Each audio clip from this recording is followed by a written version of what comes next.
Okay. You don't need Yeah, it. sorry. It's fine. They got the name right here, so I they tried. can see it. Oh, it's all good.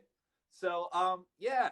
So if you would like, everyone, we're about to start. So Crystal Consciousness, Vanessa, she's Hmm. been, we followed each other for a long time, and she's really been putting out the same information I have, but not Hmm. like a complete idiot in my delivery form. It's the way I'm a funny guy.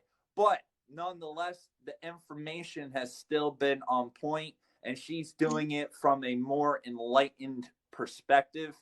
And, what do we do once we realize these things are real and it's time to start making a personal relationship versus kind of what I'm doing and I'm just trying to wake people up, you know? Hmm. I haven't, my lives, I've been going over the species, getting more in depth, and that's where I do my teaching. But for my videos, for the most part, I'm just trying to reach the people that are, completely, they have no idea about anything that's going on or anything like that. So, with no further ado, I would love to find out more about, what you're doing, introduce yourself, and your background with how this all started for you. Okay, yeah, absolutely. So I'm Crystal Consciousness. My name's Vanessa, and I'm a psychic medium. And I started all of this really getting in my mediumship because about 12 years ago, I started really meditating all the time.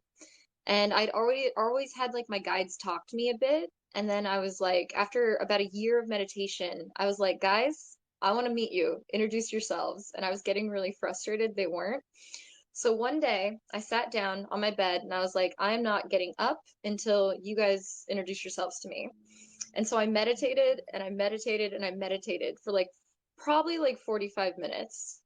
And all of a sudden, I wasn't in my room anymore. I was in a big, bright room, and this tall, blonde goddess of a being walks right up to me and goes, "Hi, I'm Raina." And then she telepathically was like, "I'm your spirit guide." And I was so freaked out that I was like, "Oh my God." And all of a sudden I was back on my bed.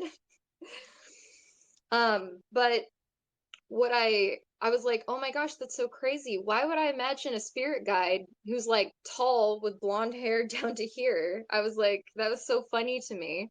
That it that And then that it was so normal versus like being this mythical creature, yeah, right? Yeah. yeah. And then after that, Raina started talking to me more directly. And Raina was like my spirit guide from then on Mm-hmm. out. And she started talking to me and she told me that we're the same soul. She is a different incarnation of me, and she exists in a dimension where time doesn't matter. So, because we're on the third dimension, time's sequential for us, but Mm-hmm. she exists in a plane where it doesn't matter. And I talked to her for years and years and years, and it was only in this last year that she was like, "I'm Palladian." So she's in like the sixth density, six or She seven. she's actually a fifth dimensional Palladian. Okay, that's completely normal. Yeah. Now the Palladians of light, they're super high, but most of the other Yeah. Palladians are from the fifth to the Fifth, seventh. sixth. You know. Yeah. Yep. And so actually, I have a friend who has a higher dimensional Palladian guide, and they look a little bit different, what I've noticed, because her Mm-hmm. guide is more like whiter hair and whiter skin, because they're not physical. That's just how they present themselves. The Um, ethereal energy, the yeah, electricity starts to actually make up their hair follicles, and they yeah. have a static charge to them. The higher density they are. That's amazing. And one quick question: you said about 12 years ago, and this is very important to me. Did Hmm. this encounter with your guide happen in 2012? Um, it happened a year before that. Okay. Okay. Because right around 2012 Yeah, is when I had my first, like, in front of my eyes, not meditating, like wide awake, really big encounter. Wasn't a Palladian, but it was something that, works alongside of them. Honestly, I'm still trying to put that together myself. But please, yeah. please continue. So after this Oh my encounter, God. and you started to build a relationship with this being. What kinds of things was this being telling you? What was Um, that experience like? so Raina is her name. She started talking to me about just different things she wanted me to do. One thing she wanted me to do, my guides pushed me. I don't know if we can talk about this, but she told me she wanted to meditate with psychedelic mushrooms, and so I Mm-hmm. did. She had me like follow spiritual teachers, and she just kept leading me to like not to be in my ego, not to be in fear, to be as loving as possible. And she kept leading me to how to raise my vibration. She also made me go vegan, which I don't regret at all. But that's not for everyone's path, but just what I've noticed is if you have a Palladian soul, it's such a higher dimensional soul that animal foods don't sit right with your energy. You can't be your highest, and that's why the Palladians don't eat meat because I've been told that it keeps their vibration not high enough. It's you are the dense. I say this all the time. My followers know this. I say this all the time. You are the density that you eat. And there are some Palladians that do eat meat, There are. and they're That's true. And they're but they're lower. they're lower density, and they're Huge. they're penalized, and they're kind of like the crazy uncles of the Palladians that they're not really working with the Galactic Feder, the crazy Yes. uncles. So I'm sorry, you're absolutely true. I'm talking about the Palladians I come from. Yeah, which is So not that one. so if I can tell you guys real quick what really like Robert has been a little he changed something for me, and that's because I see clients galactic past lives. I can put together, I see all these different alien races I don't know the names for. I see all these different galactic histories, I see different wars, and so I've kind of always put together what I think galactic history is. And I'd never, ever, ever bought a book on alien races because my guides also, besides Reyna, my Palladian guide, and I have others. I also have Arcturian guides. I work with a council. And Mm-hmm. lately I've been working with the Andromedan Council as well. But anyway, my guides always said they didn't want me to get any books on it because they said there's so much misinformation. We want everything to just come from you. And Come from the so I was like, source. The source. yeah. That's the point. And It needs to come yes. from the source. But I used to like hop on your lives because I thought they were super interesting. And one day I hopped on your live, and I saw that book, and my guides went ding ding ding, get that book. And I was like, oh shoot, you guys want me to get a book on alien races? And so I didn't know who it was by, I didn't know where it came from. I bought it immediately, and that was like a month ago, maybe a month and a half. Mm-hmm. And so I got this book and I started reading, and Robert features it all the time. It comes from this channeler named Elena. So I started reading, and she was talking about how she is a Palladian from a certain planet, and that's where most of the blonde Palladians are.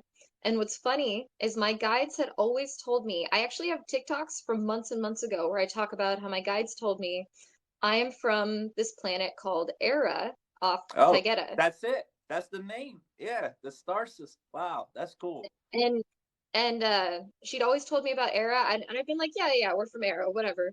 But I've said that to people before. I'm like, I've heard I'm from this planet called Era, That's and awesome. I don't know if Era is an actual planet you can look up or not. I don't know if you can, but I don't think so. So anyway, I was reading this book that my guides told me to get, and she talks about how she's from Era off Taygeta, and that's where the blonde Palladians are. And it was The just so Ariel. The Ariel. They even have the era in their name of the species. The Ariel. yeah, That's it. they're called the Ahel.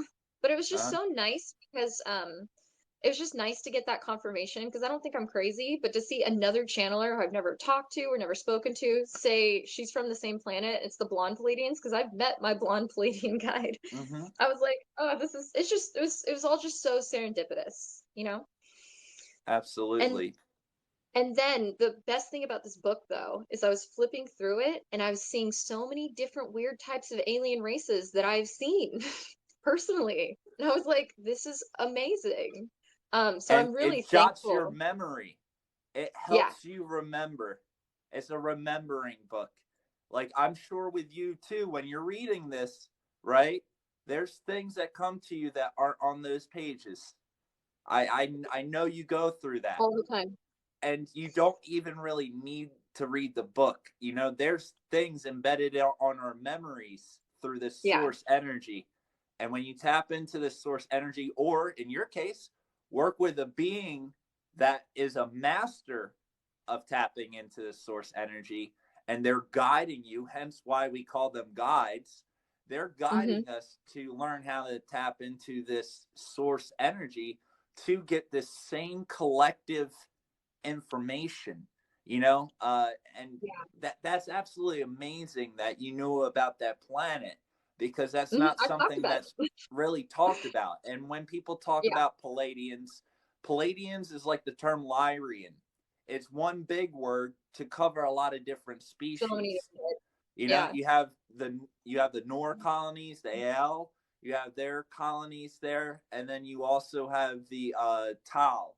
You know, they all Hmm. went there from Lyra. So technically they're all Lyrians, you know, that Yes. had to start So from nothing and rebuild, you know? So actually, what's funny, even before I read this book, when I used to speak to people, I had a term I called Lyran Palladian because almost every single Palladian I pulled up started in Lyra. So I've had hundreds of clients where I'm like, you are Palladian, your energy's mostly Palladian because you've had your most lives there, but you started out in Lyra. And I don't think a lot of people on TikTok or a lot of people talk about that because I've personally seen that in my work. So I call it Lyran Palladian because it's you can't be a Palladian without being Lyran. If your soul did not start in Lyra and you just became a like you just started from the Palladian soul matrix from that planet, there are a few of those, but I just don't see a lot, if that makes Yeah. sense. And that's exactly it. And that's why I tell people about human beings. I tell people all the time, we are extraterrestrials. And look, we have like 21 different strands of different beings within us. We're related We to a do. lot of different things, and everyone's been dropping off their DNA here left and right. And then we've been Yeah, all mixing up, and now we're just alien mutts. that's true. Can I tell you something kind of interesting on that point?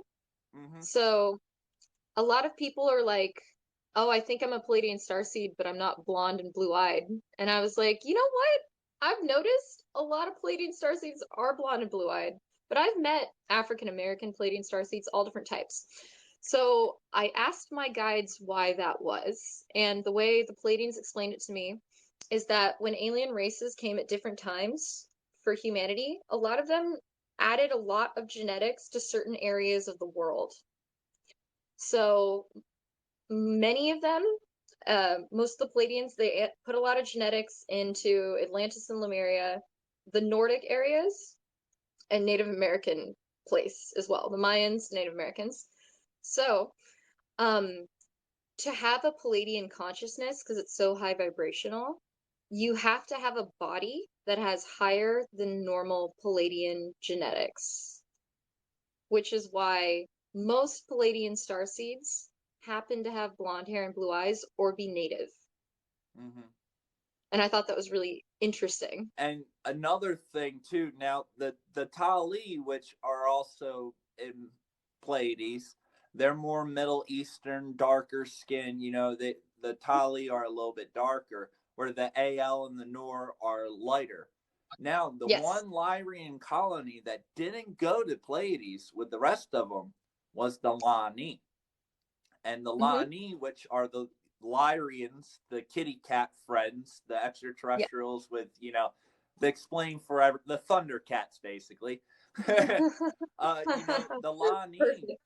they didn't go there, and the Lani, along with the Tali, they came to northern Africa and, you know, the Middle East, and they had a lot of colonies along with a lot of the other Palladians, the Tal, you know, the Al, all those species. I didn't know that because I've only spoken to my Palladian guides. That's interesting.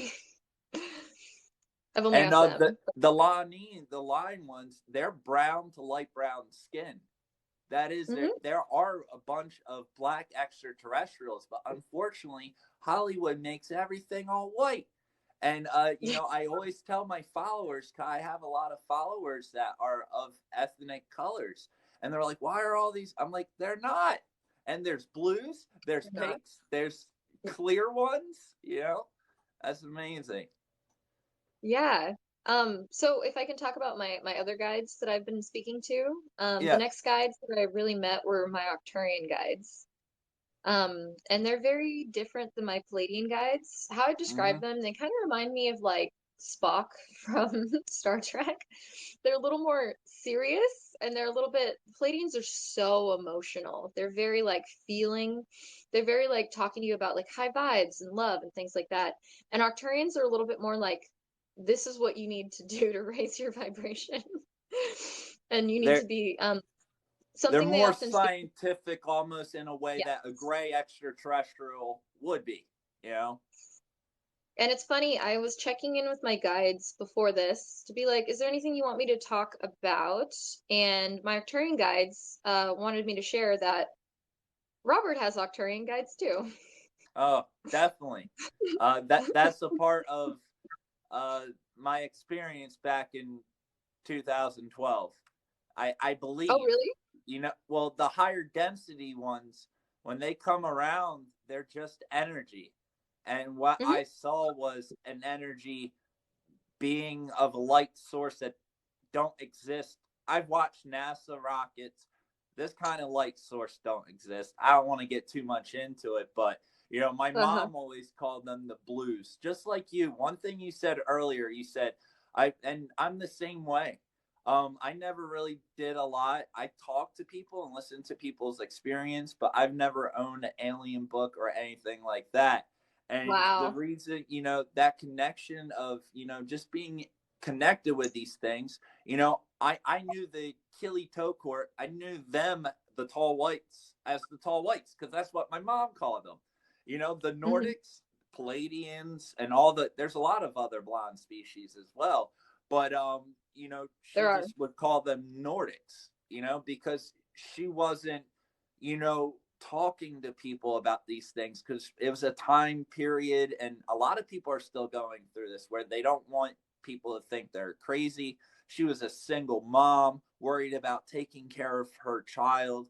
You know, she was 22 years old when everything really got real, and her main concern was, you know, protecting me. So she never really reached out and tried to contact other contactees that she could have worked through this and, you know, made more contacts. She kind of just wanted it to stop, not because of what was happening, because of no one ever believing her. That's what really drove her, you know. And I'm sure you've been through this as well, right? Yeah, I mean, people nowadays are pretty accepting of it, and I think that's why my Palladian guides didn't choose to tell me they were Palladian until a year ago, because they told I was Oh, like, they why wouldn't you waited. tell me then? They waited that Yeah, whole time. Wow. yeah, I talked to Raina for like 10 years before she's like, I'm Palladian and you're Palladian too. And I was like, why wouldn't you tell me that then? And she said it wasn't the time. And you know what? Going back to my mother, why did my mother call them the blues? Why did my mom say they're the blues? Why didn't my mom say they're Arcturians? It's like exactly what you're describing. They take their own, you know, pace at it. And it seems like they really try hard to only give us what we can handle at certain times, which anything they give us is a lot to handle. And I'm sure you Yeah, can understand that we physically cannot handle a full download. We want, yeah. if we did, we would go bury a hole and we would go lay on it and wait to stop breathing. Your your guides only give you what you can handle at the time, essentially. Absolutely. I Yeah. agree. And yeah, the Arcturians, I definitely know there's something rocking with them, and I know whatever this ball of light was, you know, it really triggered. That's what started, you know, I started getting my memories. The same way you're channeling these beings, you know, Hmm. for me it started with ancestors. My ancestors started. It Hmm. wasn't extraterrestrial at all at first. Yeah. It was strictly all ancestors. Finding out I'm related to people I had no idea. I did my genealogy. I spent probably, 90 hours worth of going through newspaper articles and, doing the whole genealogy. And it started off as ants. And then once you get back far enough, then it starts to expand out. And, throughout meditating, which earlier you talked about psychedelics, in a deep Yeah. meditative state, you're releasing DMT, the chemical. Mm-hmm. It's a psychedelic. And your body Mm-hmm. produces this naturally in the REM cycles of a deep sleep, and that's Mm-hmm. why we have these dreams and these visions and these contacts. And the reason why we're like partially awake and we're doing this through meditation is Mm-hmm. kicking this in so we're awake to see our visions. It's brilliant. So it's funny you mentioned about REM sleep because I have gotten a huge download this month. I was going to make a video about, but maybe I can share with you guys if you don't mind. So the reason the Schumann resonance affects us so much is because our brain chemistry is always correlated with the Schumann. The Schumann was always between 7 and 8 hertz, and 8 hertz is theta for us. And I was asking my guides, okay, why? Because during the day, we go up to like 30, 40 hertz. I was like, so why, for the longest time, did we always connect and have the same resonance as the Schumann during theta? And my guides told me it has to do with DMT. It's like you check in with the planet. That makes Does that make sense. sense? Yeah. So now that the Schumann's spiking, it's actually having an actual physical effect on us because it is changing what our theta state is. It's bringing our Would theta that to be a more. changing DMT levels as well? I Increasing it, suspect that. I which would suspect that. make more visions, more people having encounters, and right? And the Yes. planet is scientifically speeding up. It is rotating faster. The Hmm. great Gaia, she's going. Whether people want to go with her or not, you know, she's rotating faster. As these frequencies and these densities start to, rise up, that's when we can really start to, manifest our Merkaba and, start Oh shooting yeah, light out of our hands. I got my Merkaba. Oh, that's awesome. I got mine right here. Oh, you can't see it. Yes. Got mine right there. Kind of hidden with some Turkish underneath of it. It's really cool. So, if I can give some advice on people who want to connect more with their ET guides, the best thing to do is I have a lot of people ask, like, am I a starseed? And from what my guides have told me, there's about 4 billion Earth seeds and about 4.5 billion star seeds on the planet right now. So Sounds it's right. extremely likely that if you're into spiritual stuff, you probably are a starseed. And I would say 99% of my clients I get from TikTok are starseeds. They're usually Yeah. younger. But I have encountered earth seeds as well, but we're all a piece of source consciousness. Whether it doesn't matter if your soul came from the Earth Matrix or the Pleiades or Orion. So we all have access to this higher guidance. So number one thing you can do, you need a meditation practice that can help you quiet your chatter mind.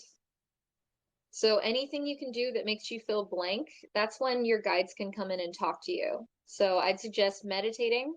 And if you want to find out what ET families you connect to, meditate and then ask your guides, am I Palladian? Am I Arcturian? And go through and see what resonates. And honestly, everyone should get some sort of answer or confirmation. And that resonating also plays a big part. And that's why I was doing these extraterrestrial species, because I would be flipping through and, someone would see one and they're so dang accurate. They're so Yeah. accurate that, like, people, although it was a vague dream and it was shot, it triggers, it brings it back, and doing this meditation kind of acts the same way. And another great thing to add to you, my Yeah. traditions of meditating, especially back in the day, I was just doing things on my own will.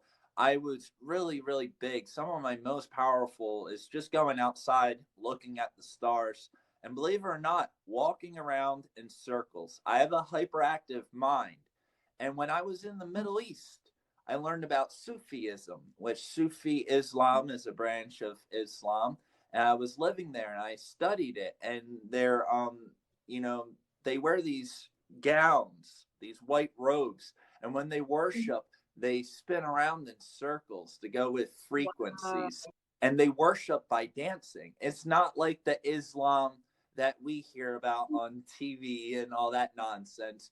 And I Yeah. really started studying this and understanding the resonance and Mm-hmm. understanding the purpose of going with the planet and spinning the speed and what was going on. And when I would meditate and look up at the stars, I would just kind of walk around in circles. And for some reason, by doing that action, like you were saying, it helped Mm-hmm. quiet down the chatter mind. You And know what's funny? I had a, sorry to interrupt. I oh, it's had a okay. client. I had a client with a Lyran guide, and the Lyran guide, she was asking how I can meditate better, and the Lyran guide told me that it was suggesting for her to go out and meditate and open up your consciousness to the stars, and that the stars are broadcasting light codes and information, just like the sun. And I was like, oh, that is so cool. I'm gonna do that. It But works. yeah, It works. yeah. It does. And the cool thing, I remember being like way young, even before 2012, you know. I went to college to be a pastor, believe it or not. I was an ordained pastor and all this. And Wow. but I remember going out and looking up at the stars, and I was always so fascinated because I knew that every single person throughout history, every ancestor of mine, everyone at some point looked up and saw those same stars, you know? True. And just having that connection point to all of that, it's the connection point. There's nothing Yeah. else that you can see that every other soul on this planet has seen. And it's True. something about making that connection and just knowing that your great grandfather was is powerful. And just that little tiny spark is what really can start to bring up those memories that are encoded in our crazy DNA, because our DNA is a crazy, crazy. It's more Oh yeah. AI. It's almost AI. You know, our DNA Um. is. I mean, the reality of it, it is kind of artificial intelligence, but it is organic, and Mhm. it's completely complex. Hence, why scientists are awesome scientists that know everything only understand 2% of it. It's because Yeah. they're not looking for the other 98% because that exists in the universe. They're not going to find it. You only can find 2% worth of what DNA is here on this planet. It's wild, crazy, Yeah. 100%. a lot to learn. But another thing too, what I've seen in my work is that all these energy centers that were on Earth that were previously activated have been dormant for a long time. But a lot of people are working on Earth's grid system as grid workers. And so the way my guides have shown me is there's this energetic grid all over the planet, and it's getting much more activated from all these activation points. And so as that's happening, we're all connected to the grid. So we're all picking up way more collective information than we ever have, Hmm.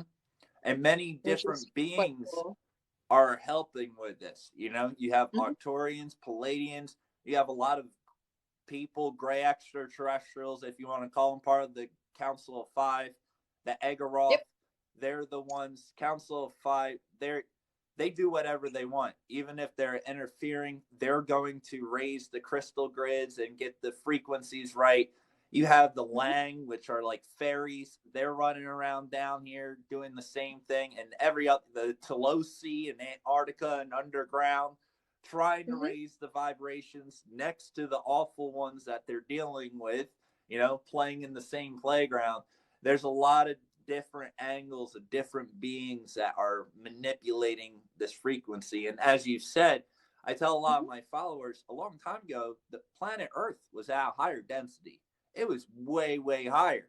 The pyramids were Hmm. activated, everything was working the way it should be, and this was a higher density planet. And to have Around, full yeah, control, they had to cut them out. Around Atlantean times, and I heard the planet was a much higher vibration. It had to be because the beings were higher density beings. How there would have been no other way to, be here. They had to. Totally. And that's Another thing I probably, oh, go ahead. sorry. Go ahead. Another thing I kind of found really interesting is so when I see a lot of people on TikTok talk about like the Syrians, and they try to make it sound like the Syrians is only one group of people, but from from what I've seen of especially Sirius and Orion, their energy is very similar to me. Orion's had a lot more wars and stuff, so it's a lot more tense there, but there are so many different types of Syrians that I've personally seen. There's so many different types of Orions, you know? And I love this book that Elena put out where she was talking about like there's these different races. And Elena, it's funny, she only touches on certain races because I mean I'm sure she could fill hundreds of books, but Definitely. um, also the tall whites. I wanted to talk about that because I have seen many different races that look like tall whites. Mm-hmm. So I've always seen the Alpha Centaurians. They're very tall and they've got very almost white hair. The Mm-hmm. Solosi, and they became Mm-hmm. the Garthans, the inner Tolosi. But then there's also the Kili Torkut, or how do you say it? The Achille toe court. Yeah. Tokwer.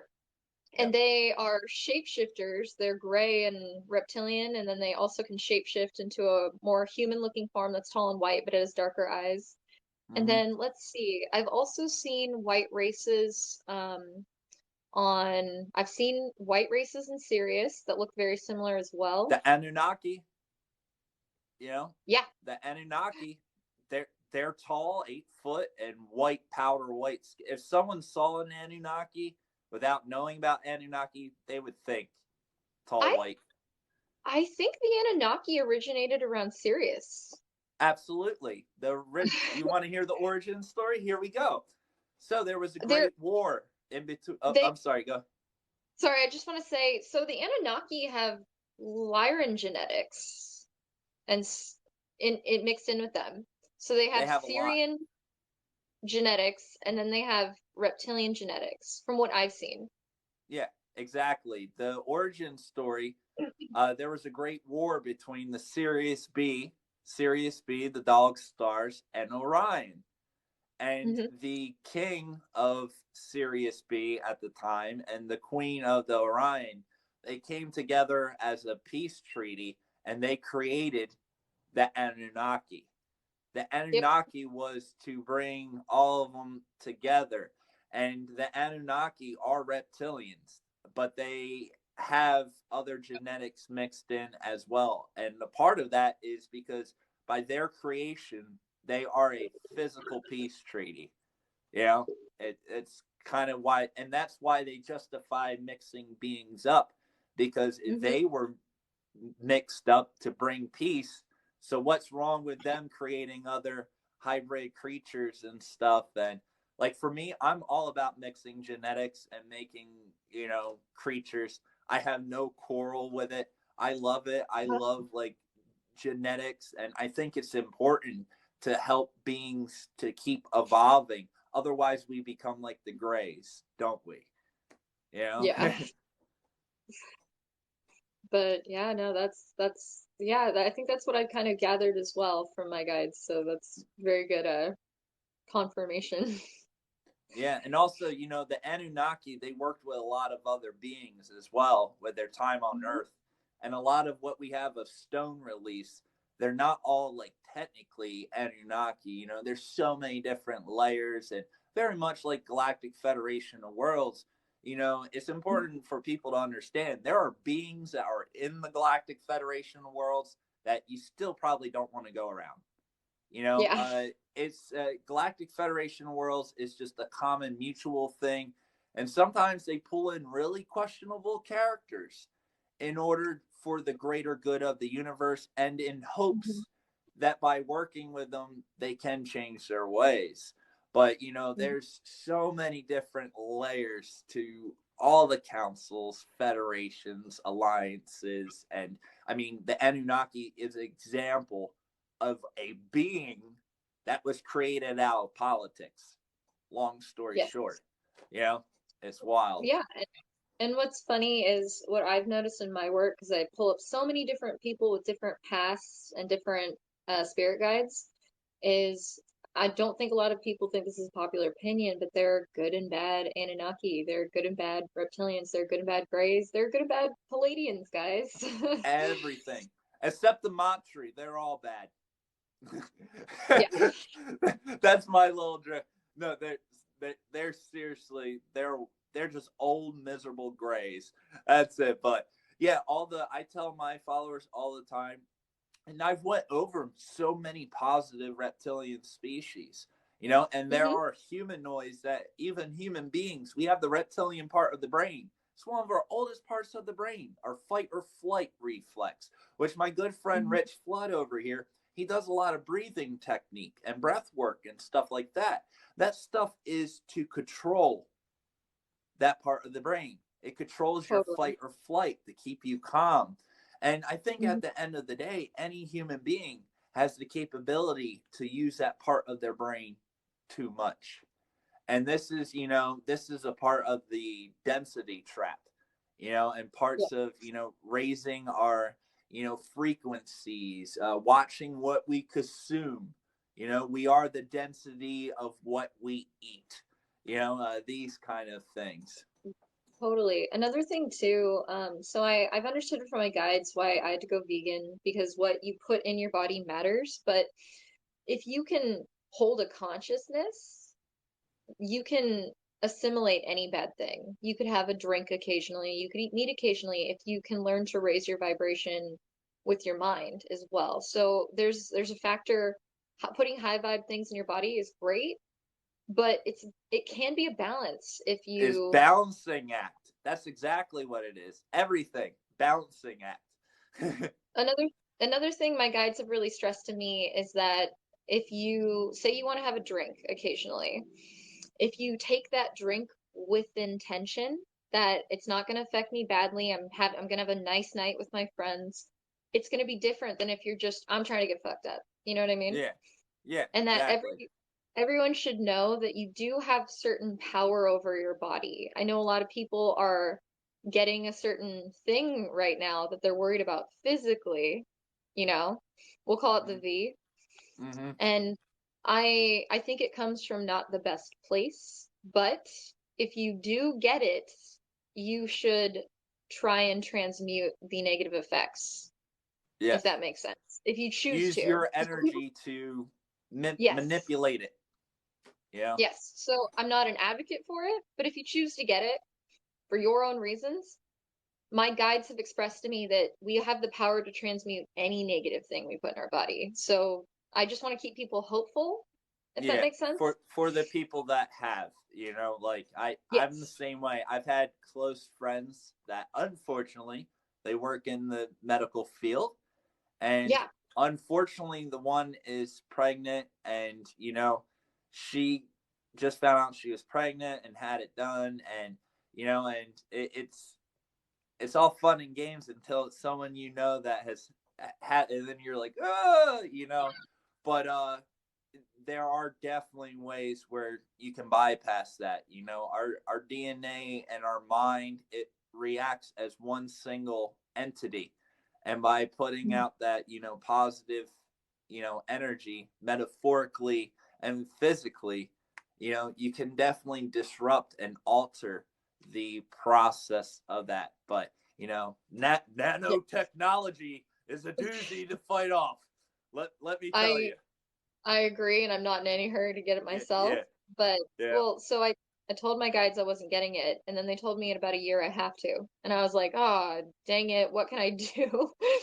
And they told me I could do that, but they also told me to take activated charcoal if I the day I'm going to take it and then for weeks leading afterwards because activated charcoal, if you take heart medicine, birth control, pulls it right out, makes it ineffective. Really, Yeah. that's interesting. So I did not know that. yeah, so my guide said if when I do take it, apparently, because I'm going to have to, I guess. I'm not in any hurry, but they told me to take activated charcoal day of and then every day for weeks leading after it. I wonder why you would have to. What do they have? What's going to happen that leads you to having to do that? I wonder. I'm There's, sure you're wondering the same thing. I mean, if you really don't mind talking about it, it attacks your immune system. So it's to pull out some of those components attacking your immune system. Yeah. But That's with just what I've channeled. yeah, but they didn't tell you what's going to happen to you to make you don't know the situation where you're going to have to get this thing, right? They didn't show that to you. Just They saying that said in the future it's going to be very hard to travel, and in the future whole cities might make it a requirement, is what they told mhm, me. And that's just in a order to potential do future. anything. Yeah, that's just a potential future timeline, so maybe that's subject to change, but I can see where we're vibrating at now and where we're heading most likely. Mhm. And that's what I get, like, because any psychic that says I can see the future 100%, that was an old way of looking at things. Because what I see is I see where you're vibrating now, and I see your most potential likely future timeline you're vibrating at. But since we have free will, you could totally change your vibration and go a different direction. It's a But I deck of see it, cards, you know? but yeah, I see it more of in a quantum way. I see all these different possibilities based on where you're vibrating now, if that Mhm. makes sense. Exactly.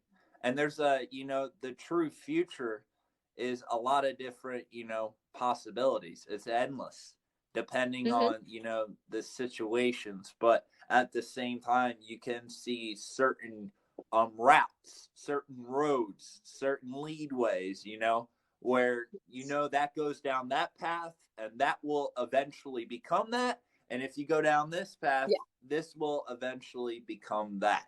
You know, it's Mm-hmm. logical foreshadowing in a Yeah. spiritual way. It's brilliant. That's awesome.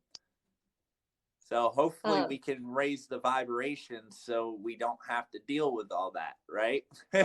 We have. Well, I can tell you, what my guides told me, I actually did a whole, like, I don't channel directly very much on my channel, but like two I months don't ago, I blame think I did I did an you. actual channel from the Palladians. This is before I even came across Elena, and she said the same thing.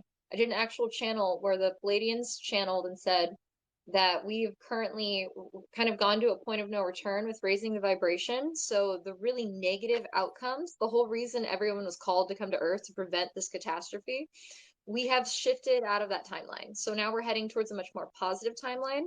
So it doesn't mean that the work's over, but we have shifted out of harm's way for the most part, which is great. And now we just got to really do a lot of cleaning up. That's what it Yeah, comes down to. It's a cleanup. And it's going to be really, really messy because it's been thousands of years of garbage dumped. It's going to be a lot of cleaning up to do on so many different levels. And unfortunately, that there's certain stipulations and guidelines for the Galactic Federation of the world and stuff like that. And it really worries me because I know this world's military powers. I know how they think, and I know how stubborn they are. And I know that there are certain things that they will never commit to. Regardless, they will not allow themselves to be vulnerable. It won't happen. And with that, it worries me. I'm sure you're worried too that, there's two different disclosures going on. of course. So I'm not too worried about it because based on this new trajectory, we are going to probably join the Galactic Federation within the next 200 years. And to do it, their agreement is we have to come together cohesively. And then we have to disarm our nuclear stuff. That has to go away. And then that's when they'll let us join. But my guides tell me that we're now on a path to join eventually, probably within 200 years or so.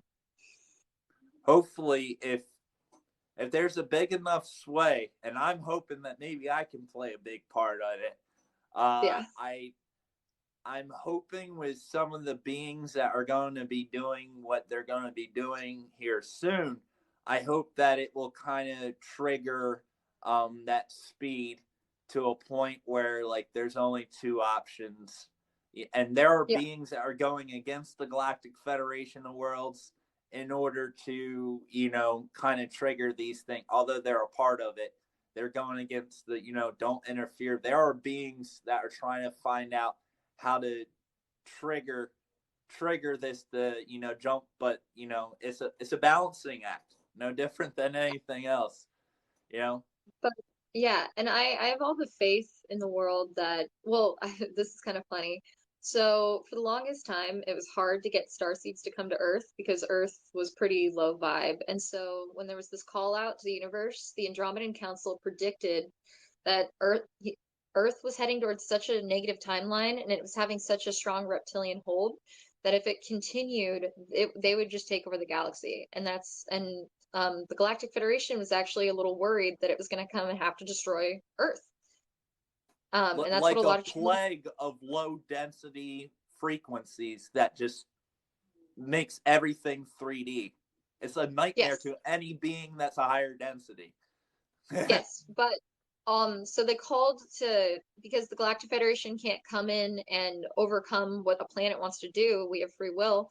They got around it by inviting star seeds to come be born in Earth bodies, forget everything, start from square one, and hopefully hoping you have such a high vibrational soul. Doesn't matter where you're put, you'll keep it going. Mm-hmm. So we did that. And it was so hard to get starseeds to come here. I was an Arcturian on the Arcturian Council when I made the decision to come here. And I was just like, I'm doing it out of duty. Seems like the thing to do, but I wasn't excited about it. Yeah. But so now with how amazing Earth's shifting, there is a giant wait list for starseeds who want to come in and help. So I think things are just going to get better and better and better. Now that all the dirty work is done, they want to I come when know, all the rewards start. right? We did the hard work. And I'm sure our ancestors before us had it 10 times harder. You know, that's Yeah. the been a very slow climb, and that's a really really big part of it. And you know, the star seeds and these soul origins that are being sent here, a lot of the biggest problem with the Galactic Federation of Worlds, and especially with their non-interference, you know, policy they have, when our military made these contracts and these secret dealings with these more hostile species of gray and reptiloids, they violated a lot of options of what the Galactic Federation of Worlds could do. And then you have these cats manipulating and pulling the strings of our military industrial complex. Mm-hmm. And it's, you know, if it was to be 200 years from now, that's exactly why it would take that long. I think Yeah. people, everyday normal people, I think are closer to joining the Galactic Federation of Worlds than our military will ever be. Yeah. But you know what? Everyone's working for it. So I guess I work for the Galactic Federation, or at least Reyna. When I met her, she was in a blue uniform, and I've now come to know that Very traditional. that's the Palladian Galactic Federation uniform. So an aspect of me is actively working for the Galactic Federation and helping with all of this. But yeah, I think things are going to get a lot better. I have all the faith in the world, and we're creating that timeline together. So I just want to emphasize, don't be scared to anyone out there. Fear is the lowest vibration. There's Yes. beings who have been on this planet already and invaded for thousands of years. There's not going to become some crazy alien invasion. If anyone invades and comes, it's going to be the good guys Yeah, for the exactly. most part. They're already here. Exactly. They're already They here. are. Yeah. We've already been invaded. We're just waiting for help. And you know, you work with Palladians and Galactic Federation of Worlds. They are very keen on saying, we cannot save you. You have to Yeah. do a certain amount. We can guide you. We can tell you what you can do. Every now and Hmm. then we can give you a little backup. But their policies don't allow them to save unless it's straight up catastrophic. You know, it has to be Yes. um something we can't even imagine. You know, Yeah.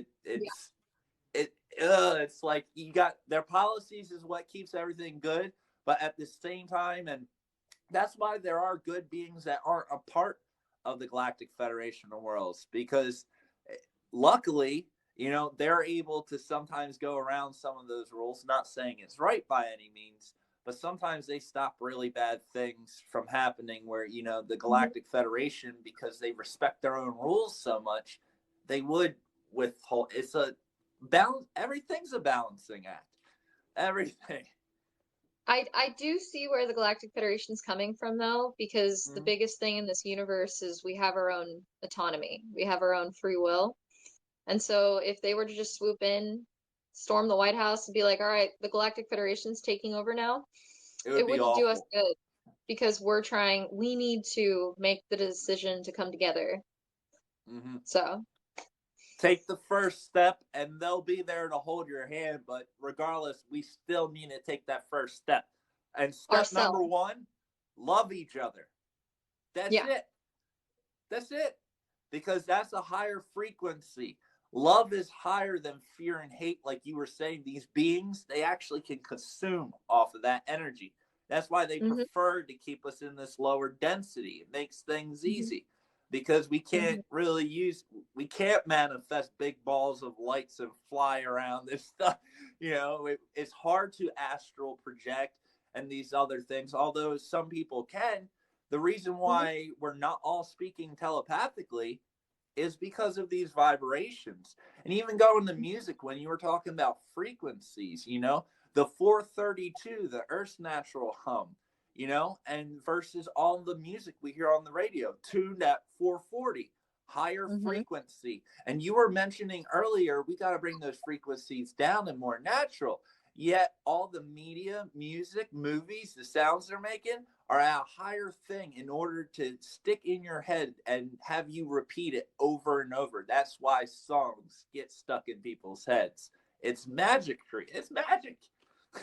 Well, another thing that a lot of channelers pick up on that I think is crazy is so the reptilian, negative complex that runs our world or has for a long time, they're all being removed right now, but they are constantly broadcasting worry, fear, broadcasting it, not just on our news, like actually pumping it out there. And if you are on a frequency where you match that, you're constantly being bombarded with that. But if you have a higher frequency, you don't even hear it. You know what I mean? Exactly. It just goes, and that's the key. I tell a lot of people, I talk about reptilians all the time. A lot of people ask, how do you beat them? I said, well, you don't. You got to raise your frequency and vibration. If someone could have Yeah. taken them out, they would have already done it, right? It's not that simple. They're very powerful, but Yeah. they're in the third D, and by us raising our frequency and our vibration, we become non-existent to them. It's the Yes. only way we can win. It's the only way That's we can why win. this is one of the fastest ascensions of any planet that's ever happened ever because a lot of planets to get away from the reptilians have chosen to collectively raise their vibration and then all of a sudden you're in a whole different dimension where they can't even see you. And the reason why this big push has been really strong with Earth is because Gaia's trying to raise her vibration so much that we're out of that. And it's been way faster than most planets because on the Pleiades, like in Lyra, we had third dimensional lives and then we graduated out of that. So it's Mm-hmm. funny when starseeds, it's like we started this level we're on is third grade, right? This is third grade. All the earth seeds, they're doing their best as third graders. And we are coming from a PhD program that we've already been through, and then we're being coming to this third grade, and all of us PhD starseeds are doing great. We're learning about manifestation, we're learning about energy raising, but I think we should really give a lot of credit to these earth seeds who are also into meditation, into these things, because of course we're good at it. We come from a PhD program. They're on third grade and they're still matching us and raising this vibration. And it's Mm-hmm. so beautiful.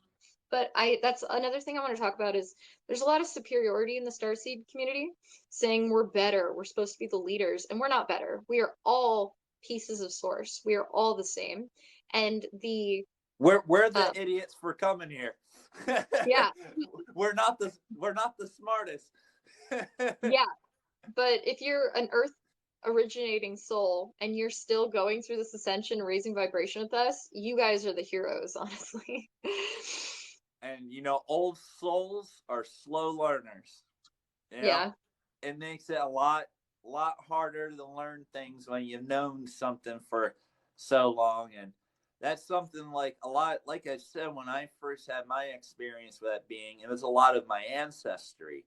I'm Mhm. something of unique nature, which ain't important, but my, and it goes back 12,000 years. So parts of me have been here for a very long time, making the Mhm. same mistakes over and over. And every time I thought I had it, I didn't have it.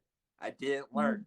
And for the first time in all those years, even though I've said this every other time, I feel like I'm out. I'm done. It's done deal, and I can move on.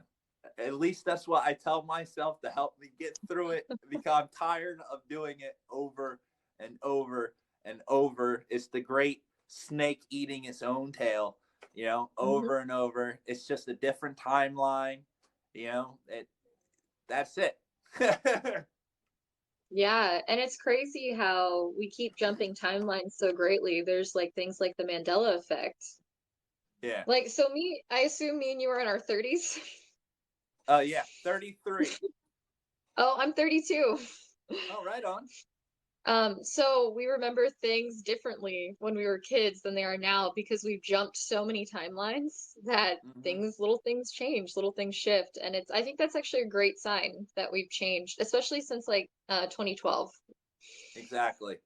That was a very there was a huge shift. That's when I Huge. saw that thing. There had to be. And it was weird because the thing that I saw, I didn't know the night or the day, the exact date of my family's UFO crash. It Hmm. was exactly 21 years to the day was when I saw that being in my living room. Wow. I had no idea. And the craft that crashed behind their house, I left this out of the story, but what people don't understand, it was another craft. It was a light ship. You know what I'm talking about. The light, it took out this Killy Tokort, the tall white, the grays, took out their triangular craft. It was something Mhm. else, like what people see, the little light ships, but it was such at a fast speed and hitting it. It just caused like this really mass white flash. And that's when the actual triangle started, blowing up and went down. But, I think these beings have always, and even at the time of me seeing that, I had no idea that was the anniversary. I didn't make that Wow. connection. I didn't make that connection till last year in June. I found the articles, and the reason it Hmm. took me so long, I never had the exact date. My family thought it happened in November or October. It happened April 21st, 1991. So all Yeah. these years I've been looking around this wrong time date. But I found it, Wow. and then I went on my Facebook, and uh, the night I saw this being, I grabbed the pencil and I started writing a bunch of things. Long story short, it gave me a math problem. I haven't showed anyone, never taken a picture of it. I'm not. Wow. I refuse to take a picture of it. I'm just worried. I've been told what it is, and if it got, even if it could be good, it's not right now. We're not to that point yet. It's kind of my Is it ace, huh? free energy equation? Sort of. It's basically the equation to basically how to harness an atom of light. What they're messing with in Geneva, they don't know how to Uh-huh. harness that. And it's not just Hmm. that. I got that math equation. That's just the equation. But I also got this prototype of a craft, a huge triangle, slightly larger than the Great Pyramid, with two giant Tesla coils around the outside and this cube. The key is using a cube. That's a little Wow. secret. I won't get too much into it, but in order Yeah, to, I the don't want to take away your mathematics secret. of the energy is to use a cube, and there will be a cube in the middle, and that light atom will act as the energy source to respond to the Tesla coils. I was like, it looks like a. So the reason I asked this is my guides are kind of showing me. It looks like that rotating quantum cube, though. Yeah, it's actually a cube. To be precise, it's a cube that's actually on its angle. The points touching the ground, very much like the cube. How Washington D.C. is set up in that perfect cube. It's on that Wow. angle. Yeah, it's kind of like what you're describing. It's set up like that, and I'm not sure why or what, but this being, along with tons of other information, I was Hmm. just seeing. I didn't know what was going on. I still have the original papers. They've traveled with me to the Middle East. I've protected them with everything I Wow. have, and How cool. I'm just waiting and pacing. But with that comes great stuff. But this kind of energy, the rockets Elon Musk is using, that will never take them to a star. I don't know why he's calling that the Starship. The Raptor Yeah. rocket will not take them to stars. It don't work like that. You need Yeah. a different energy source, which is I'm, light. I'm so sorry to interrupt. I'm to a coffee and a water. I'm gonna pee real quick and I'll be right back. All right, no problem. I'm going to answer some comments. All right, break time. Hey, how's it going, Brittany? Hello, Merc of a Merc Store. And anyone that's watching on Crystal's page, hello. I'm going through all the comments, so many. Hit the wrong twins. Hey, look at all the ages. Ages are all over the place. I'm glad everyone's here. I'm going through all the comments. Oh, thank you, Selena. I'm glad everyone's enjoying this. I'm having a blast. I love talking about this stuff. Really, really amazing. And, when we start to learn how, people start to put this stuff together, it can kind of help us put it together and make more sense of it. And I'm sure a lot of you have probably experienced things that are very similar. Like I know Hadasha sees things all the time.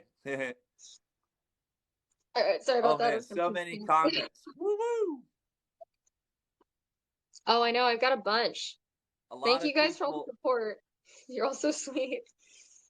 a lot of people, Um, just loving it, agreeing with you, and saying the same things you are. It's awesome.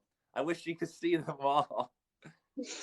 People love um, you. Selena Grace, such an incredible life. Thank you so much. She said she loves this interview. This is one of the best ones, and people are just loving it. I'm getting a lot of really awesome comments from people who've had readings from me saying I've changed their life. Oh my gosh. That's awesome. I told a client she was adopted apparently. Yeah. I've had a couple clients where I've looked at their ancestors and been like, "You're adopted," and they've been like, "No, I'm not," and then they've looked into it and then been like, "I am adopted." So when you do this, sometimes you pick up on their ancestors as well, right? Yeah, yeah. So in a session, I've had all kinds of stuff comes through. I can see your starseed origin. I can see galactic past lives. I can see Earth lives. I can see your ancestors. So sometimes I'll be like, "Oh, interesting.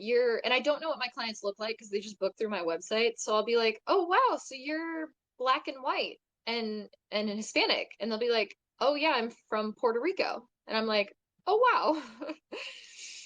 And But without yeah, seeing like a profile picture or anything, that's no, awesome. That's so nothing cool. like that. Yeah. But yeah, and I also have like clients like I never so when I originally started doing this because I was so naturally good at seeing starseed origins, I just started doing sessions where I'll tell you your starseed origin and we can go over galactic past lives. But then the more I started doing that, it kind of evolved where spirit guides would come through, so we started talking to spirit guides, and then past loved ones started coming through, and I never expected that, but it just started happening. And then recently it's evolved where my guides show me what's wrong with your body. Like they'll show me like a swirling energy and I can go to the energy and ask and they'll tell me like what you need, what's going on with you, and that's been a new evolvation in my work. Because this evolves. I'm sure when you first started, it was more of a situation kind of like where I'm at. For example, I don't channel publicly anything like this. When I'm talking to people, sometimes I have things come to me and I tell them. Hmm. I don't tell them where it's coming from or anything like that. And they don't Hmm. really question it. It's because it's what they needed to hear.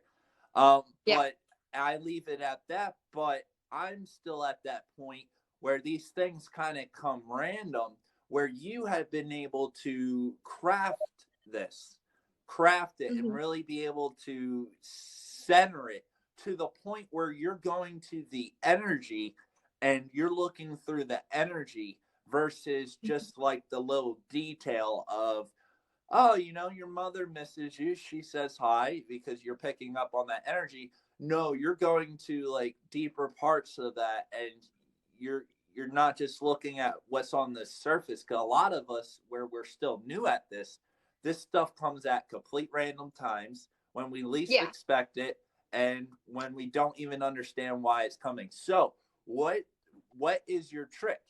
What is your trick Uh, to I'll tuning tell you. this? Well, so I practiced meditation for so many years that I can meditate for like 5 or 10 minutes and I go into a trance state. And then while we're just talking and hanging out, yeah, information comes. It comes. I can get little things. They give me visions and stuff. But when I do my sessions, I don't, it doesn't matter if it's 4 o'clock in the afternoon or 2 o'clock. I have to make my room dark, dark, dark. Mm-hmm. And I go into my trance state because the room has to be dark for me to hold that mental state. That's why So caves work really good. A lot of enlightenment happens in caves. yeah, so when I really have a session, I have to pre-meditate for every client, get into my trance state, make the room really dark because I can still talk to you, but if there's bright lights, it's hard for me to keep such a deep connection. Mm-hmm. So that's why I don't do a lot of video calls. I've done a few to kind of challenge myself lately, but I mostly phone calls and I'm in a dark room. It's So, interesting you say that because I know with my anytime I've really meditated and stuff, it's always been at night. I'm actually like, I feel like I'm more in tune at night. And do mhm. you use a light language or anything with me? I kind of have my own little language I use for talking to these beings. I don't really do it publicly or anything like that. But do you Mhm. have a light language and anything Uh, like that? I don't. It's interesting. We all have different gifts. So I'll tell you, I am not clairaudient at all. I don't hear things with my ears. I don't see spirits with my eyes. The only thing I see with my eyes is I've always seen auras since I was a kid, but that's only when I'm really relaxed. I hear That's pretty everything. cool. Yeah. My little brother sees them too, and so does my uncle. I think it's a family trait. That's Um, awesome. but I hear everything in my head, and I now I get like whole movies of people's past lives. So I'll be like, okay, Mhm. they'll start me, and then I'll keep watching the movie and I'll keep telling them what they show me. But I don't What? I don't do light language. I don't do any of that. That's I just do my clairvoyance mostly. Yeah, and I've kind of explained to me. I've always told my followers, it's almost like go back to your favorite place as a childhood. Close your eyes. You know how you see it. You see all the Mm-hmm. detail. This is how this information comes to us because we tell 100%. people we're having visions. They think we're actually like seeing this other Yeah. planet, and some people may be astral projecting, yeah, but for most Mm-hmm. of us, it plays back like our memories. That's the Yeah. best way. And anyone has the capability. Now, how is it physically possible for people to close their eyes and remember and be able to see a picture of something when they were 10 years old? You know, that Mm-hmm. goes to prove that we have a lot more potential to tap in and remember a whole lot more. And I think that is Definitely. like that's big stuff. And we all have the Hmm. capability, even the earth seeds. We all Oh have yeah. this capability. We just need to tap into this source and, like you said, practice. It's interesting that you don't just hit live or talk to your people. You get yourself in that mindset before, versus me before I go live talking about alien. I'm listening to like AC/DC or stuff, you know, complete idiot. But you know, but that's the way to do. Also, if I was talking about something more serious, I would get, you know, more in the place. But Yeah. that's amazing. I, I I Thank you. I think that's so brilliant that people can, you know, anyone has the potential to unlock those memories and see it that way. I think if more people understood that that's Hmm. the way we're seeing these things, they could maybe understand it more and start to experience it for themselves. Yeah, I think everyone is psychic. You just Mm-hmm. have to work for it. Actually, I wasn't this psychic until like the last 2 years. Yeah. Also, the density, you know, I mean, the density has been brought down on purpose to make sure that Mhm. we are not this way. You can't have people communicating through their minds because the NSA won't be able to spy on it. You know, Yeah, it's a problem. Although true. they're using psychics and they're using this for secret CIA missions and intelligence briefings, and they've been Oh, using a they lot of gifted people. they 100% are. If you ask to project and try to go to a government facility, you can't. They'll kick you out. Because they have other ones that are there protecting it. It's straight up Mhm. X-Men is real, everybody. Just to throw that out there. Xavier Also, ain't no guy in a wheelchair either. what I've noticed in my work is so I could pretty much, if I wanted to focus on you, for instance, I could go in and focus and find out more and more and more about you. But there's certain celebrities that must have psychic protections because I can't tune into them. I can't tune into Bill Gates. I've tried. Yeah, I can't. He's I got I some sort of completely block. believe that. I've tried. I've tried to be like, what's his deal? Can't see. Not Won't at let me all. see.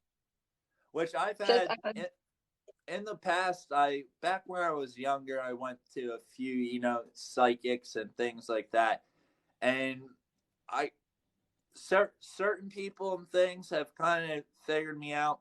Honestly, one of the most, this is going to sound crazy, one of the most impressive experiences I actually ever had, I was in Bible college. All right. Mhm. And this is weird because you don't hear about this kind of stuff, and they don't, they're not fond of this kind of stuff.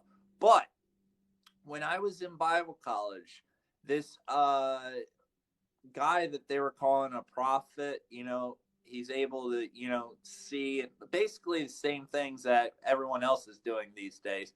But he came out and he chose 6 people out, you know, and it was 6 people in my group. We're a small group. And he Mhm. did this reading, and we actually had an audio. We taped it, and the stuff was spot on. And you know, Oh, I wow. come my aunt is like that, but it was just so interesting that like you know, people with these abilities come from all walks of life, all Totally. religions, all Hmm. everything, you know, and depending on what they're a part of is what people call them. If you're with the church and have the gifts, you're a prophet. If you're not with the Hmm. church, you're a witch and we're going to burn you, right? Yeah, That's that it's they both have the same gifts. They both have the same gifts. They're just playing different teams. And agreed. my aunt just recently I've gotten in contact, and we come from a Native American line, and a line Mhm. of, we don't call ourselves shaman. Native Americans would never use that term. I don't even like the word shaman.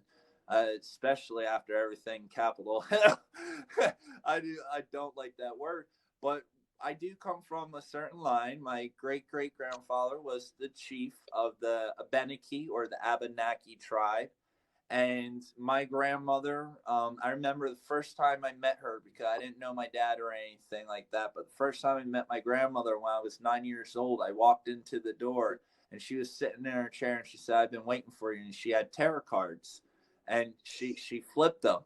And you know, they were very big into, you know, witchcraft and every. They didn't call it that though. You know, they just, Yeah. this sided family. Well, long story short, my aunt, which is her daughter, we just got in touch again, and she's really been teaching me things about how to like use my inner light and manifest it, protect, Hmm. you know, things that I'm not really teaching people, but there's things she's teaching, and we're talking about the same ancestors. We're talking about her and I like sitting there talking about like a guy from the 1700s, like the same Yeah. guy, name by name, like how, and we don't understand Amazing. how this works, you know. And I wasn't raised by that part of my family. I never knew them, so this is like a long lost thing. And that's not the only, you know, we're all mixed up. That's just one part of the family. Then when you get on the other side, oh, that's where it gets wild. But it's all connected, and I think it's awesome. I love it, Yeah, 100%. but I And need it's to funny, fine tune it. I was raised like Christian when I was little. And it just wasn't for me because I used to talk to my guides. My mom would be like, "You're talking to demons." And I'd be like, "I don't think Uh, demons would tell me how to love people and not be in my ego." yeah, exactly. And with me, like it was weird. I When my mom got pregnant with me, she was 17 or 18 years old. She was kicked out of the church. I was raised to stay away from churches my whole life and all that. And 4 years old, we had the UFO crash, and I learned about aliens abducting my Mhm. mother and etc. All this, and so that was always with me. Around 17 years old, I is actually when I started to go to church. And the reason that it actually got my attention was because when I was reading the stories in there, I Mhm. didn't think they were that far fetched compared to what I've seen. But the Yeah. people I was surrounded by in the church did not read that book the same way I was seeing it, reading it the Uh-huh. way that someone would read a historical book who wasn't raised in the church, wasn't going to, you know, Sunday school. I was just reading what was there. I was being told to believe in it, and I actually did. And once I actually started to use the power that is in that book, other pastors, and that's when, you know, I became the demon. I was literally called a demon because I was performing. They called me in for a meeting, long story short, and they were sitting me down, and they were really attacking me. Keep it long story short, but Mhm. at one point of the meeting, I they said that's not in the Bible, and they had an old Bible on the table, and I grabbed it and opened it and flipped right to the page with the verse on it. Wow. And when I did that, they started calling me a demon. And then I stood up, Oh my God. I pointed at them, and I spoke my light language. I spoke my light language, which was also Wow. my prayer language, which they all did. They called it tongues, but they didn't like my prayer language because people could actually understand it. But long story short, they Mhm. called me a demon, and I said my piece, and I just left, and I left the church. And then on my way home that night, I actually had a sign. I was asking for a sign. I said, "Whatever is in the universe, can you just help me?" And after they kicked me out, I went into this really deep prayer state, meditative state. I mean, like Mhm. 10, 12 hours a day, just walking, you know. At the time, my ex, she was working, all this. I was just in the kitchen, walking around, meditating, speaking my tongue, and trying to get in Wow. tune. And like, because I dedicated my whole life. I went to Bible college. I've done everything. I was in a Christian metal band, toured, signed, helped over 100,000 young people coming from bad childhood homes at concerts, Mhm. just helping. I was always helping That's people. awesome. And that's all it ever meant. I wasn't like a super Christian knees guy. I wasn't, oh, Jesus Mhm. needs you. I was the kind of guy where I would go up to the homeless, I would go up to a prostitute and just try to Yeah, hear their story and help them, because light can be totally. found in everything. But after that, right around that time and all that meditation, that's right around the time that I saw the phenomena back in 2012. It was Wow. actually after I left the church that I see something that a lot of people in church would call an angel. You know, they would call it Yeah. that, but I know better because I was dealing with it. Um, Yeah. but it's so interesting. And then shortly after, I said something specifically the night before I saw this thing, and Mm-hmm.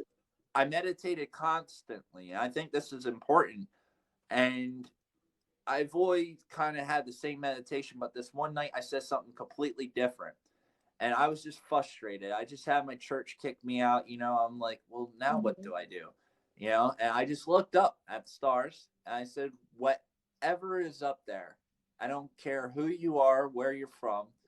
If you ever need anything, if you ever need a shoulder to cry on, if you ever need someone to help you out here, because Mm-hmm. I don't know what I'm doing. Everything I just sacrificed my life for just called me a demon and coming at me because they didn't like heavy metal music or so. Like what? Like it Yeah. is ridiculous. So I didn't know what else to do, and it was that following night that I saw that ball of light, and that's when it kicked. And then with Wow. less than a year, I was living in the Middle East. I Mm-hmm. lived there for 2 years, and yeah. So Wow. it's weird because I have a lot of people too where they contact me and they grew up in the church, or there's always some sort of connection with it. But my path has kind of been completely all over the place. But I'm glad I did it, because now that I know every word in that book, I can use the power in it, and I can Yeah, help people understand something that for many years people have completely misunderstood. And totally.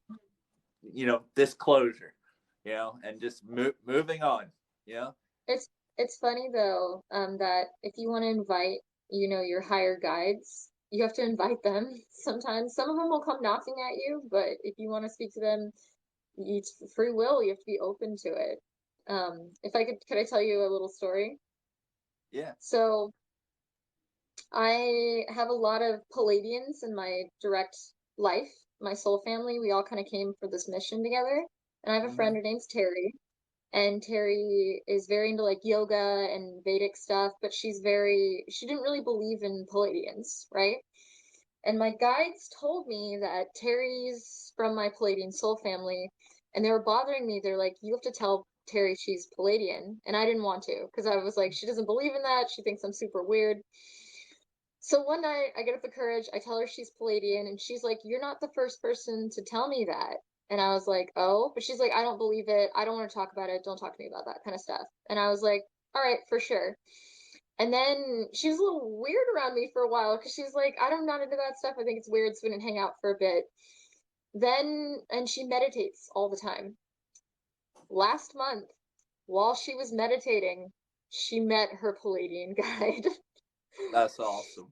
That's Her really Palladian cool. guide came to her with the name, with what they look like, and she has been bothering me all month to like talk about it and like meditate with me because she didn't believe in them.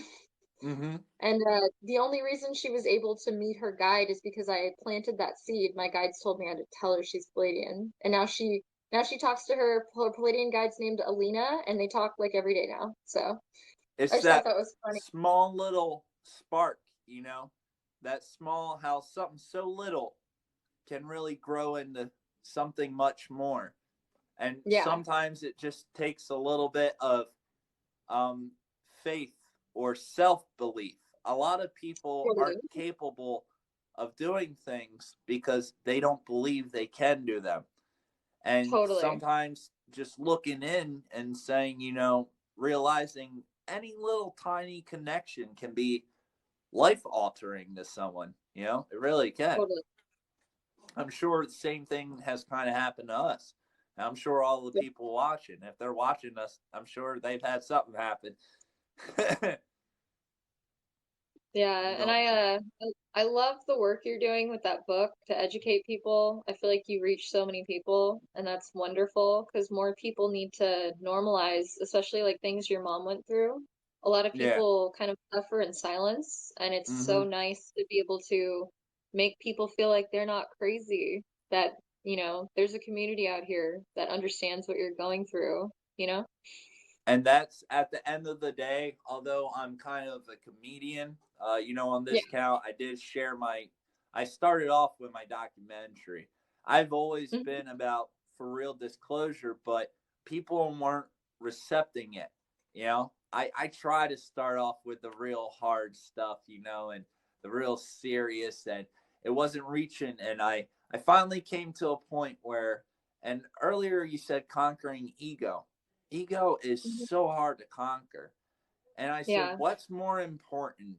Me trying to make myself sound educated, smart, and intelligent and really wake people up, or, and by doing that, maybe reach 1,000 people, or Mhm. lower my expectations, act like a complete idiot, act like I don't know what things are, just in order so people see it, go to sleep, and meditate on it in their subconscious. Totally. And that's where checking that ego and like, oh, I can be an idiot, I got this. Some of it comes naturally, so it's a piece of cake. And I'm like, this is what I want to do. And at the time there was Mhm. no disclosure comedians, there still are no disclosure comedians. I'm walking a new territory, that disclosure and people working for disclosure, because look, all the Pentagon and the UAP task force, they're just going to give you the crumbs. They're not going to explain everything. They're Yeah. leaving that for people like us.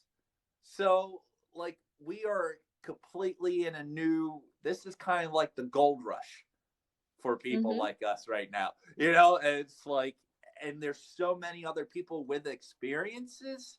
It's too much for just you to do it. It's too much Yeah. for me to do it. It's already too much for me.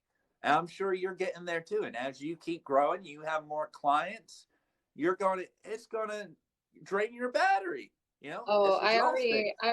I'm already booked through June and I have Yeah. a long wait list. I have 20-minute sessions if anyone wants a quick session with me, but I'm gonna be putting more, of course, but I've been really pushing myself to try and help as many people as possible. So I've Yeah. been taking like 5 clients a day and it's getting exhausting. Another thing too, because so many people see you from this app and connect with your energy, you need to be doing energetic cord cutting every single night, every Yeah. after every live because it'll get taxing on you. That's what I my do. guides told me to I do. Oh, you do? I have Okay, a good. ritual. I have a ritual. As soon as I get done live, I go and I watch TV. Which, when I Yeah. say I watch TV, not like TV, but like a show or something, and I just Hmm. boop, I mute off. It's a complete distraction, and I mute it.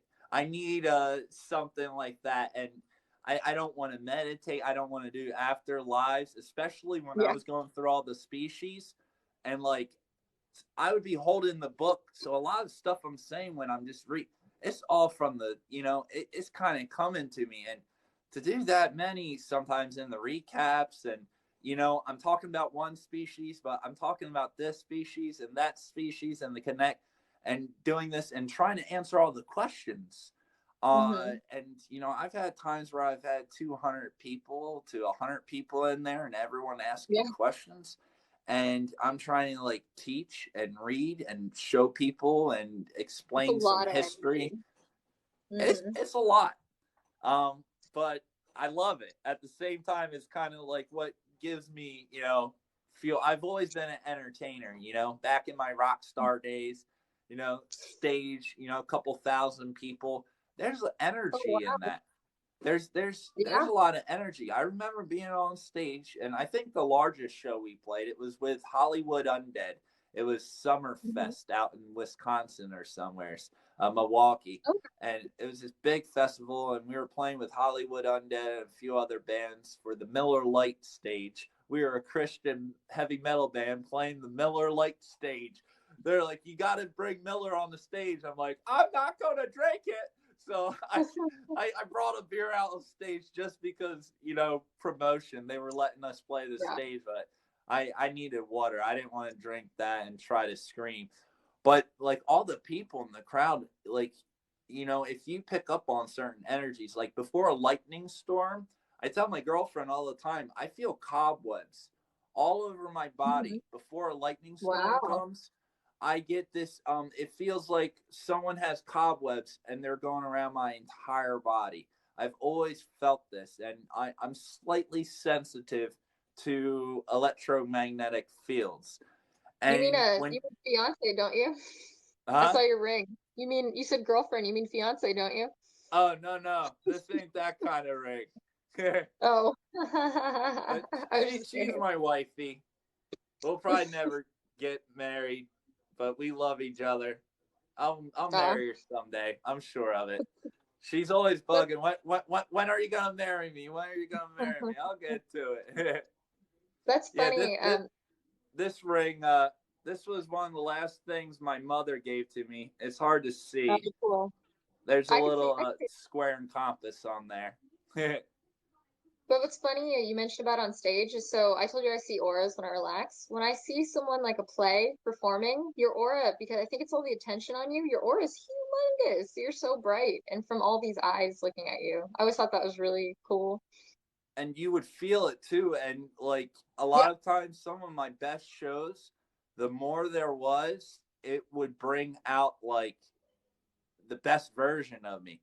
You yeah, know, like it it makes was you high. strange. And same when I Wherever, played sports. Same thing with sports. I was very good. Also, I'm 6'8", so I didn't are really you? have to try. I didn't have to try that hard. You know, football. I was a wide receiver. Quarterback would throw it high. Who could jump up that high? You know, I would just catch the ball high. Basketball, center. I was almost to the rim. You know, like, it was a piece of cake. But the same thing, you know, crowds watching you. And although I'm not super competitive, I do like to compete. But that's the Palladian. Palladians aren't competitive. I like to play sports, but I don't care about who's winning or anything. I It's just just to want to play. tackle. Yeah, that's Yeah, it. I don't. I like playing, but not for keeks, just for fun. yeah. I love to play things just for the fun of playing it.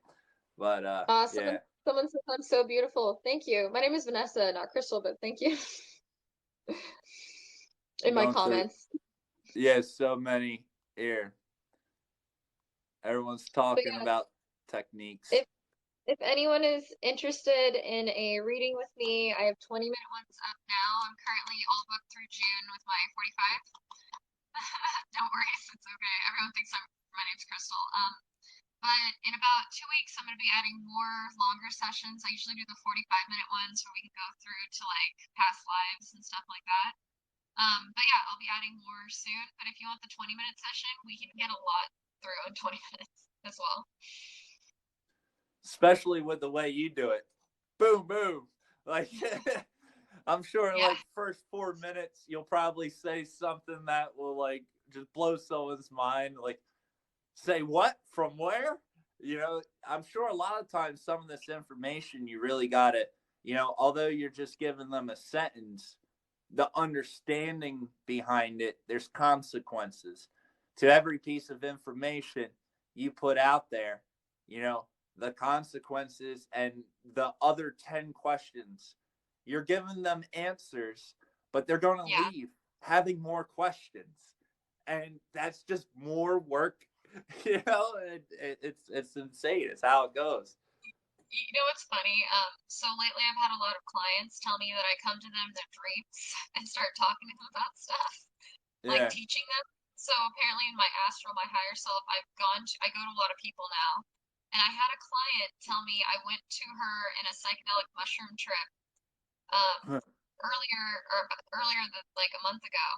And apparently I said something like, "Oh, I'm excited. We're gonna talk on May 1st." And she's like, "No, I think our session's on June 1st." And I was like, "No, no, it's May 1st." I'd never spoken to her in real life, but we had a session coming up. And then she checked, and then our session was May 1st. Oh wow. But apparently on this trip, I took her to the Northern Lights portal, and I was explaining to her about the portal. And I You're was like, even working "Wow, in your astral projection. You're even working in your astral world. That's supposed to I'm be when you're busy. taking time off. I'm tired." You don't get a break. No, no, no resting. That's what I signed up for, though. That's awesome. And yeah, I'm gonna to all my followers, please make sure that you go add Vanessa Crystal Conscious. Click on her little picture down there. Make sure you go add her. Oh, But yeah, one it's more. been a pleasure talking to you and picking your brain. And I'm sure, I know we still Yeah. need to schedule something, for us just to Oh, chat. But totally. it, Whenever it's you been want. a it's been a blast. I don't want to hold you up too much longer.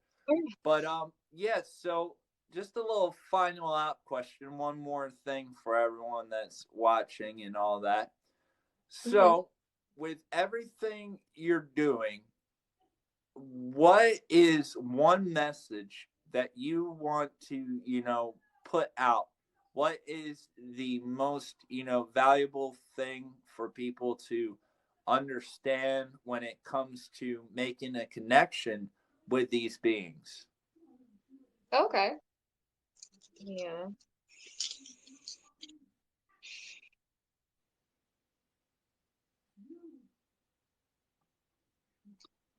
Um, you all are always receiving higher guidance from your spiritual team. All of you. There's not one person out there that is not receiving information, and you are all much more capable than you think. The more that you invite in your gifts and your guidance, the more you will actively receive it.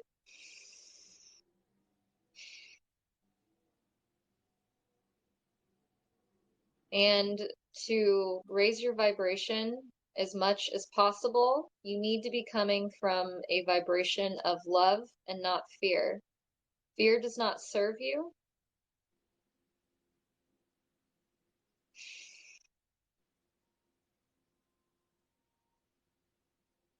Coming from a loving place, no matter what circumstances or emotions come up, coming back to that understanding that we are all connected and we have nothing to fear together will raise your vibration and facilitate more communication for you.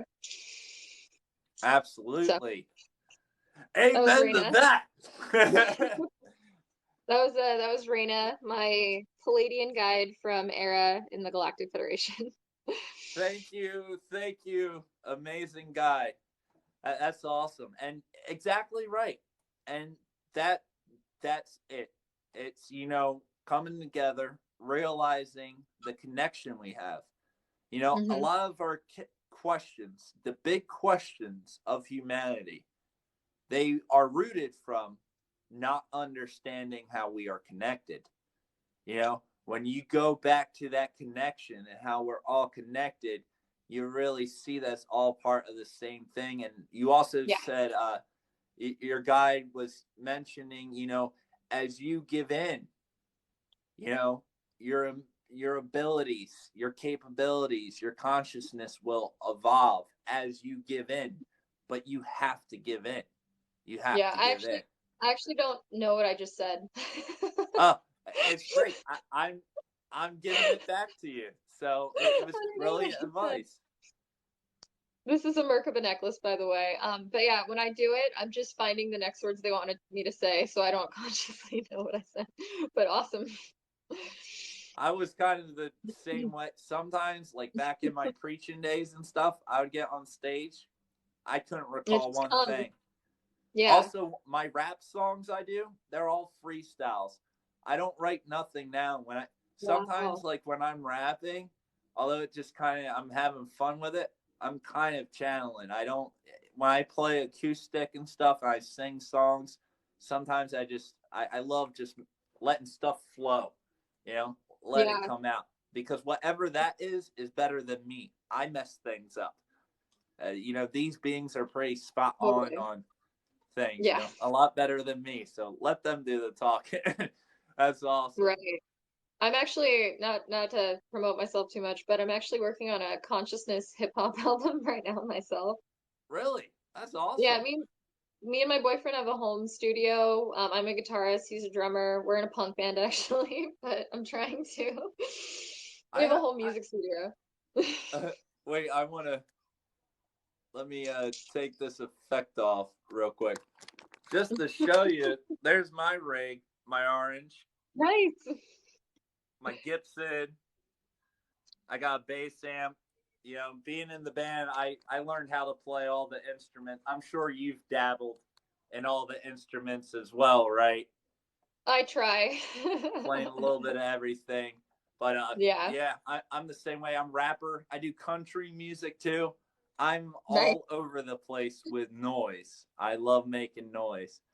But I love doing I on my other account I just posted up a video, and even on this one I did one where I was talking about like Antarctica and the Telosi and the reptilians and Mhm. uh Hollow Earth and all this stuff, and I love making, but I come from like Philly, so I kind of grew up in the trap, so I can make stuff sound really, really hood, and but it's like actually Part of the enlightened. day.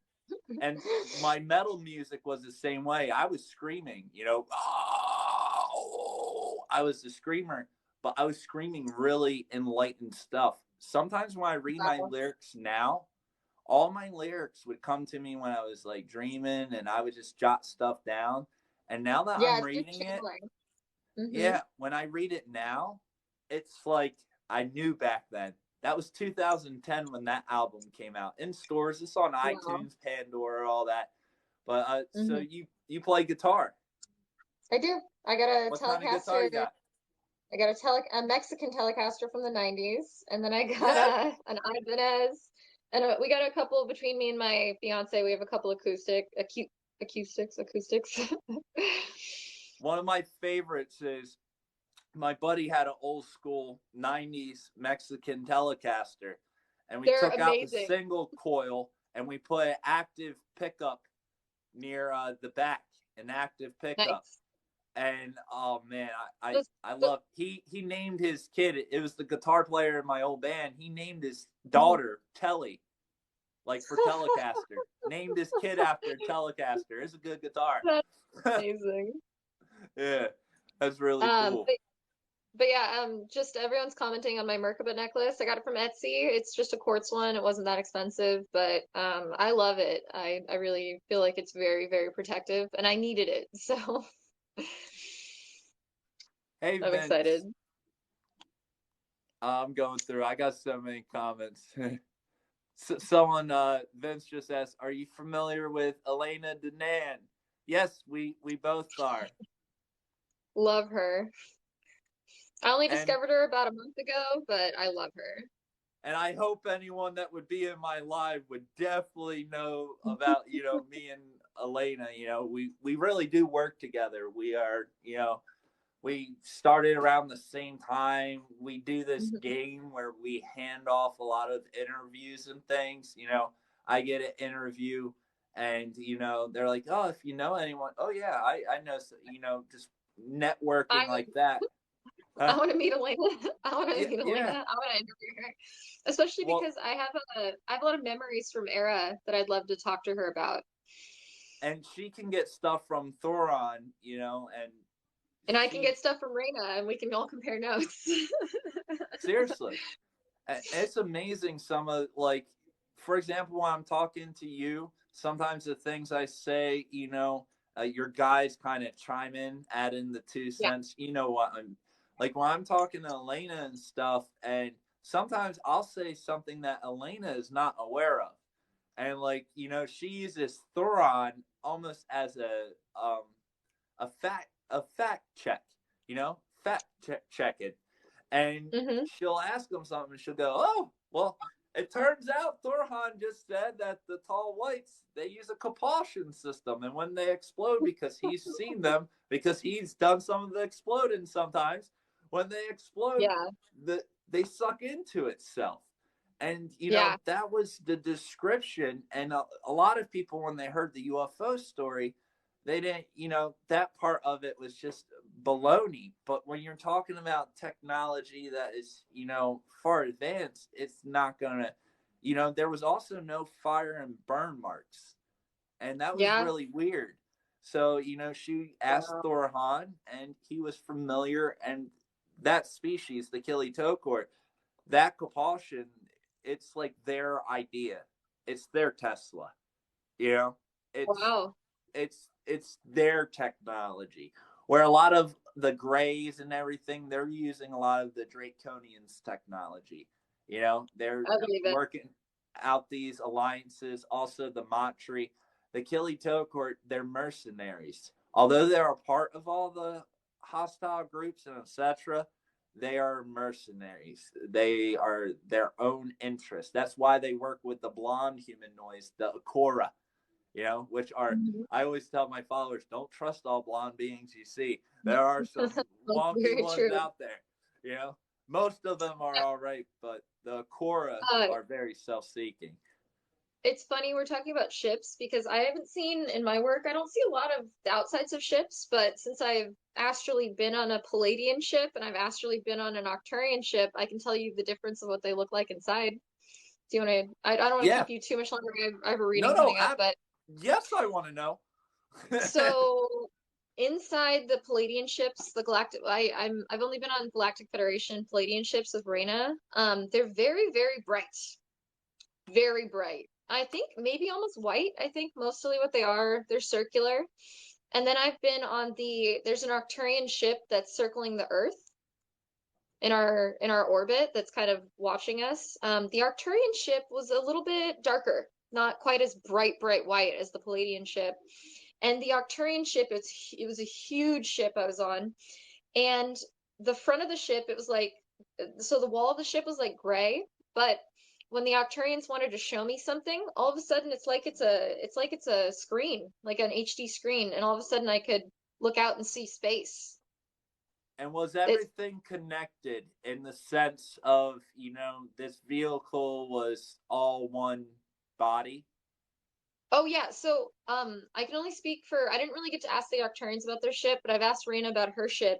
Um the it's like a sentient being, and then you can manually drive the Palladian ship, but one time I got a past life where I thought we were going too slow. And then there's this energy field that you can just put your hand in and it psychically connects you with the ship, and then you psychically tell the ship what to do. Mm-hmm. That's amazing. I've heard that several times. Now Yeah, with the Octurian ship, um, obviously you were inside of this. I was Did you inside it. get to Yeah. see the outside or find out information of the No, outside? I was just inside of it, and I was mostly focused on talking to my guides because they I didn't even want to go up. I was meditating and they actually pulled me out of my body because I asked to talk to them, and they talked to me on the ship, and they lectured me for like 5 minutes about how I can do my readings better, that I'm not there to socialize, I'm there to be connecting to them and giving healing information. So Yeah. they lectured me for like 5 minutes, and then I was like, okay. But everything they said, I've incorporated, and they're 100% right. I'm not there to socialize. I'm there to be giving wisdom. So Yeah, and with now I know a lot of it too when you were describing the color of the room, especially on the Palladian, although the Arcturian was slightly darker, is I hmm think a lot of it is to do with whatever they're using for light. It's yeah, it's not like a white lit room using light energy you would find here on Earth. So it's no, completely like different. it's like it in the Octarian one. It's like it radiates from the ship. It Is how glowed I describe. like a Yeah, glowing just coming off of it. That's so and I interesting. remember seeing the walls are a little more gray in an Octarian ship, but every time I'm in the white Palladian ship, I've only been in a little one. It's like a scout ship, but it's Yeah. very white. It's very light Circular colored. room, circular room. Yeah, the Palladian one was a circular room, and then the Octarian ship, it felt ovular, but it was huge. I was in like a 40-foot room. It was humongous. And we were Almost like on a the giant, like two blimps put together, probably three blimps put yeah, it together. was Like, huge. And then they wanted to show me something on the screen where all of a sudden one of the walls turned into space. Like it's like it was showing me outside space. yeah. And that was like 40 feet, 30 feet high probably. Wow. Matt, a big screen. Another another thing too, when I've been on the Arcturian ships, my three guides who usually talk to me, they're blue. But one time I went up there and there was a much taller, more white colored Arcturian, and he looked older. He seemed really ancient. So I have seen white Arcturians, I by the wonder way. if Not a lot. I wonder if that's strange. And I wonder if maybe that one was a higher density. Higher, he was higher vibration, yeah. That makes But he pulled they me up. do come He in pulled me up. different densities. Yeah. Yeah, so he pulled me up in my astral body, of course, and he was taller than most of the Arcturians I talked to. And then he was white, and I was like, "Oh shoot, there's white Arcturians." Maybe it was like like how like albinoism, maybe I don't maybe know. it's a completely normal Arcturian, and it just genetics came out a little bit different with it, He looked or could it be a he looked mix? he looked older than the other Octarians. His face was more, the only way I could describe him, he felt ancient and he Yeah, looked a little bit older. Like he was less smooth, I guess. maybe when they're Um, that old, they just turn turn like white? gray I hair. don't Yeah, know. I don't know, like our. but That's but crazy. anyway, it's been so amazing talking to you. I actually have a reading in about 2 minutes, so I do gotta go. Oh We could talk forever, I feel yeah. like. Oh, definitely, definitely. And But I yeah, thank you appreciate it. so much. Yeah, it was awesome, and we'll have to do it again eventually once you're super Yeah. famous and really big, and you know, hopefully by that point we'll be on YouTube, rocking and rolling, doing the big works. But I Right. But yeah, appreciate it. Very helpful, and a lot of my followers have really, really useful information. They've loved it, so we really appreciate it, and we'll get in touch and set something up. So I know we still want to have a little reading thing, and there's a lot I don't say publicly, so it'll be fun. no, I It'll know. be a And good I time. won't. Yeah, But and then thank you guys, everyone who's in this. If you want to book a reading with me, I'm getting a lot of questions. I have 20-minute ones left, and you can go in my bio or email me. But best thing is my link's in the bio. You can go sign up right now. But yeah, I thank you guys appreciate so it. much. But yeah, have a great night. Thank you. Love and light. See you Love and later. light.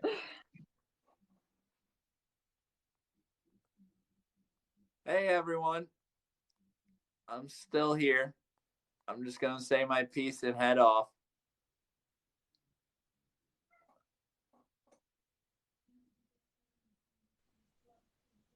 Is everyone still there?